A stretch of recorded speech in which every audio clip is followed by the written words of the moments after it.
Hi అండి. ఒకప్పుడు real estate అంటే తెల్ల చొక్కా, వైట్ అండ్ వైట్ ఉండేది. మెడల పెద్ద గొలుసు ప్లస్ 5 ఏళ్లకు ఉంగరాలు. ఆ విధంగా రియల్ ఎస్టేట్ మార్కెటింగ్ అనేది అప్పుడు ఉండేది.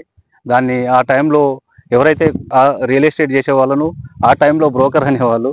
కానీ ఇప్పుడు మారుతున్న పరిస్థితులు, మారుస్తున్న వ్యవస్థలు, అన్ని సిస్టమ్ అంతా చేంజ్ అయింది. ఇప్పుడు కార్పొరేట్ రియల్ ఎస్టేట్ అనేది ఎంట్రీ అయింది. ప్రతి ఒక్కరు కూడా ఇప్పుడు తను ఒక రియల్ ఎస్టేట్ చేస్తున్నాడంటే కంపల్సరీగా ఇన్షర్ట్, టక్, షూస్ ప్లస్ ఐడి కార్డు తోని చేయడం జరుగుతుంది.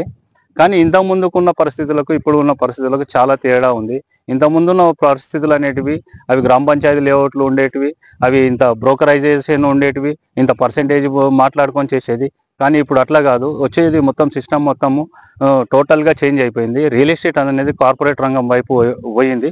మన హైదరాబాద్లో మూడు రంగాలు బాగా అభివృద్ధి చెందినాయి. ఒకటి ఐటీ రంగం అయితే, రెండోది ఫార్మా రంగం, మూడోది వచ్చి ఈ రియల్ ఎస్టేట్ రంగం. హైదరాబాద్ అనేది రియల్ ఎస్టేట్ రంగంలో చాలా అద్భుతంగా ఉంది. ఈ రియల్ ఎస్టేట్ రంగంలో రావాల్సిన వాళ్ళు మంచి ఉపాధి అవకాశాలు మాత్రం అద్భుతంగా ఉంటాయి. ఎట్లా అంటే ఇలాంటి కార్పొరేట్ సిస్టమైజ్డ్ కంపెనీల్లో కానీ కార్పొరేట్ కంపెనీల్లో చేయడం వల్ల వాళ్ళ బంగారు భవిష్యత్తు కూడా ఉంటుందని నేను చెప్తాను. మీరు ఎవరైనా ఉంటే కూడా ఈ రియల్ ఎస్టేట్లో మాత్రం చేరాలంటే మాత్రం కార్పొరేట్ చేయండి. ఇది లోకల్గా చేసేది వేరు ఉంటుంది. ఇక్కడ లోకల్గా ఏదైతే మనం అమ్ముతుంటామో అది డిఫరెంట్గా ఉంటుంది.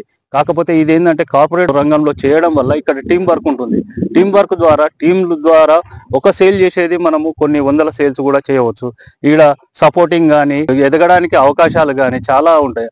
అదే విధంగా నువ్వు లోకల్ రియల్ ఎస్టేట్ చేస్తే మాత్రం ఎదగడానికి అవకాశం ఉండవు. ఎంతసేపు ఉన్నా కానీ ఎక్కడ వేసిన గొంగడి అక్కడనే ఉంటుంది.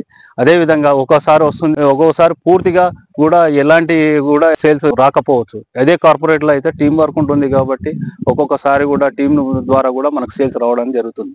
అందుకు మీరు మై డియర్ ఫ్రెండ్స్, ఇప్పుడున్న సిచ్యువేషన్కి తగ్గట్టు మనం కార్పొరేట్ రియల్ ఎస్టేట్ రంగంలోకి అడుగు పెడితే మాత్రం చాలా అద్భుతంగా ఉంటుంది. రాను మాత్రం రాబోయే రోజుల్లో మాత్రం ఈ కార్పొరేట్ రియల్ ఎస్టేట్ల రంగానికి రావాలన్నా కూడా నువ్వు కంపల్సరీ ఎగ్జామ్ రాయవలసి వస్తుంటుంది. రేరా సర్టిఫికేట్తో రావాల్సి ఉంటుంది. రేరా ఉంటేనే నువ్వు రియల్ ఎస్టేట్ చేసే అట్లాంటి నిబంధనలు రాబోతున్నాయి. మై డియర్ ఫ్రెండ్స్, నేను చెప్పేది ఏంటంటే మీరు ఇప్పుడే జాయిన్ అయ్యి కార్పొరేట్ రియల్ ఎస్టేట్ రంగంలోకి రావాలని నేను అందరినీ కోరుకుంటున్నాను మనస్ఫూర్తిగా. Thank you.